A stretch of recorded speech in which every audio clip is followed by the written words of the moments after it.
reason why I've asked to keep this interview, how you would say, a bit confidential is I wouldn't have any issue revealing my identity and what I know, but at the same time, I do not want to jeopardize other person's character or, put their business out there. I don't know if this is something they would want to have publicly discussed.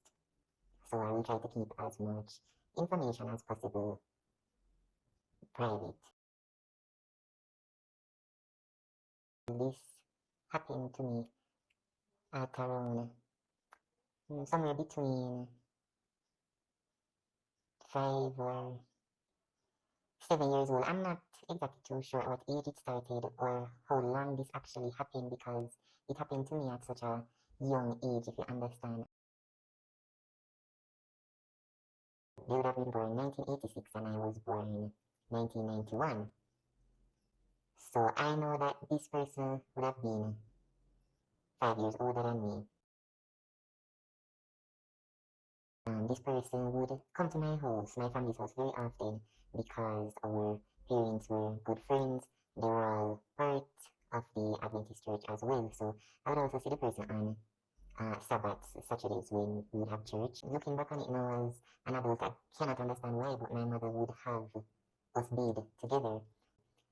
I also had an older sibling, but I don't ever remember having a bath with that older sibling. I think that older sibling would bathe me. I remember them bathing me, but not directly bathing with me.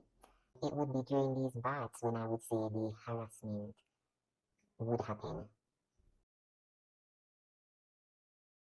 The first time that this would have happened, I don't really remember exactly what happened, but I remember feeling, or just knowing that something was wrong. Something was wrong, but I was also guided to keep this as a secret or keep it between me and the older child. I was a very protected child. Even growing older, I wasn't allowed to just go anywhere or be in the company of anyone. My parents wouldn't know where I'm going, who I'm going to. As far as relations with the opposite sex, they would keep that very minimal. And the only situation I was put in for that to happen would have been those baths. And the only reason why my family would have trusted me to have these baths with this person is because they are also Seventh-day Adventists. Why I don't think my parents gave me at that point. I think I was almost reaching the point of bathing myself, to be honest. I think I was having baths by myself. I would think that this went on maybe, I can't remember, maybe a year, 2 years. I just know it didn't take too long because the person and their family migrated to America, and I was very happy when that happened because even though I was little, I knew something was wrong with this, and I don't know why, but I didn't know how to stop it. I just would pray and hope that it would stop. So knowing that they were moving, I was very happy. Seen the person probably twice since they migrated, and we don't have any form of relationship, nothing like that.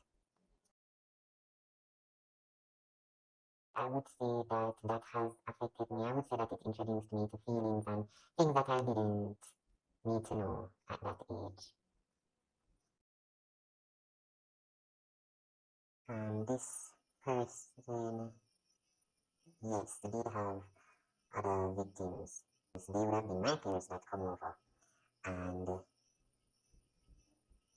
I would see the person carrying them into bathrooms or into closets or into secluded areas to sexually harass them.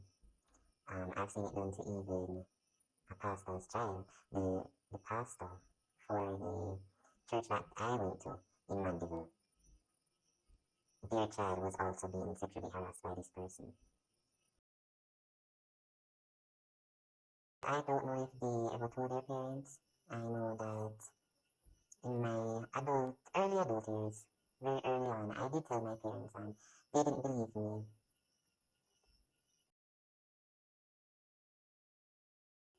I was more so telling them so they could be aware because I think that they were very closed off from the real evils of the world. So I wasn't even approaching them in a sense of you should believe me or will they believe me, yes or no. I just wanted them to know something that I think they weren't aware of, which I think them having other people's children coming into their homes and them having grandchildren, I think it was necessary for them to know how to protect those children going on forward.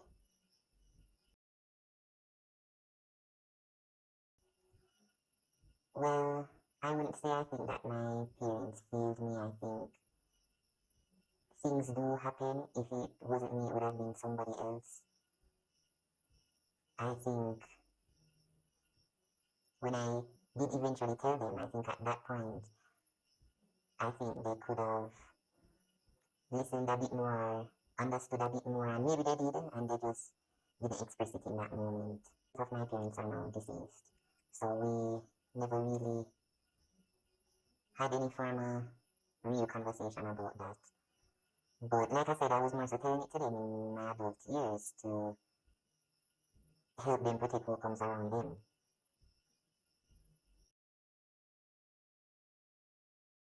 Well, if I was to see that person again, I think, well, I don't know. Maybe I would have said something to them about it. I don't know. It's not as if I'm upset about it. I just wouldn't want this to happen to anybody else. So I do try my best to inform people and raise awareness about you know, the harm that that can happen when you leave your children alone with whoever you leave them alone with. A lot of people think it's only older people or only men can abuse, but young children can do it, boys and girls, they all can do it, even family members. I've spoken with other people who have been through things like this, and I'm sure the parent wouldn't expect that. And that is what we need to know, to expect the unexpected.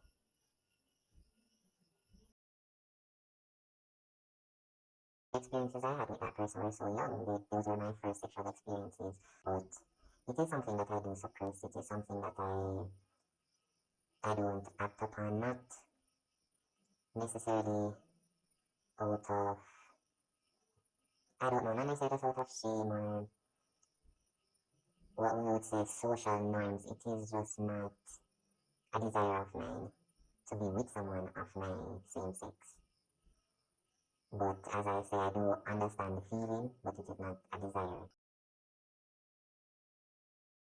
Well, what I would say to parents, and it's not just parents, what I would say to caregivers or anyone with children around them is just be vigilant. And don't always expect children to tell you what happened to them. Sometimes you have to ask, if you leave them with an auntie or uncle, sometimes you have to ask them what happened. And even then you may not hear anything. You just have to be vigilant because predators are always lurking. Predators are always lurking, and they will always try to put themselves into positions to abuse your children. So if you can avoid putting your children into harmful positions, if you can pick up your children from school, pick them up from school. If somebody pick up your child, you can ask the child in front of the person what happens on the car rides. Just be vigilant, and if you don't have to put them in positions to be abused, you don't. Because like I'm telling you, I still cannot understand why. If my mother wasn't beating me and my older sibling wasn't beating me, nor my father, right? But there are so many persons who could have beat me. I think this person more so would have asked my mother to beat with me. And it is in that moment this would have happened. Sexual abuse can come from anywhere. From a young boy, a old man, a young girl, or an old woman, anybody. At the times we see people in church and we see even children in church and you think they're so innocent. As adults we don't want to speak harmful of children, but we were children and we know that children can be harmful to other children. So this child, Sabbath school and lessons in church, and that wouldn't have mattered because they know what they're going to do as soon as they leave church. But they should have known better. I think they were old enough to know better. When this happened to me, I never did this to anybody else. Younger, older, same age, I would never sexually harass or place my hands on somebody. Those thoughts weren't of me at that age. And even when this person would have introduced these things to me, I still didn't have an interest to do it to anyone else. So I think they could have known better, definitely. They could have known better. they were a predator, no, regardless of their age, they were a predator. So when I think about it, it seems a bit manipulative, that. And yes, I was a child, I wouldn't do things like that, but I knew how to be sneaky as a child.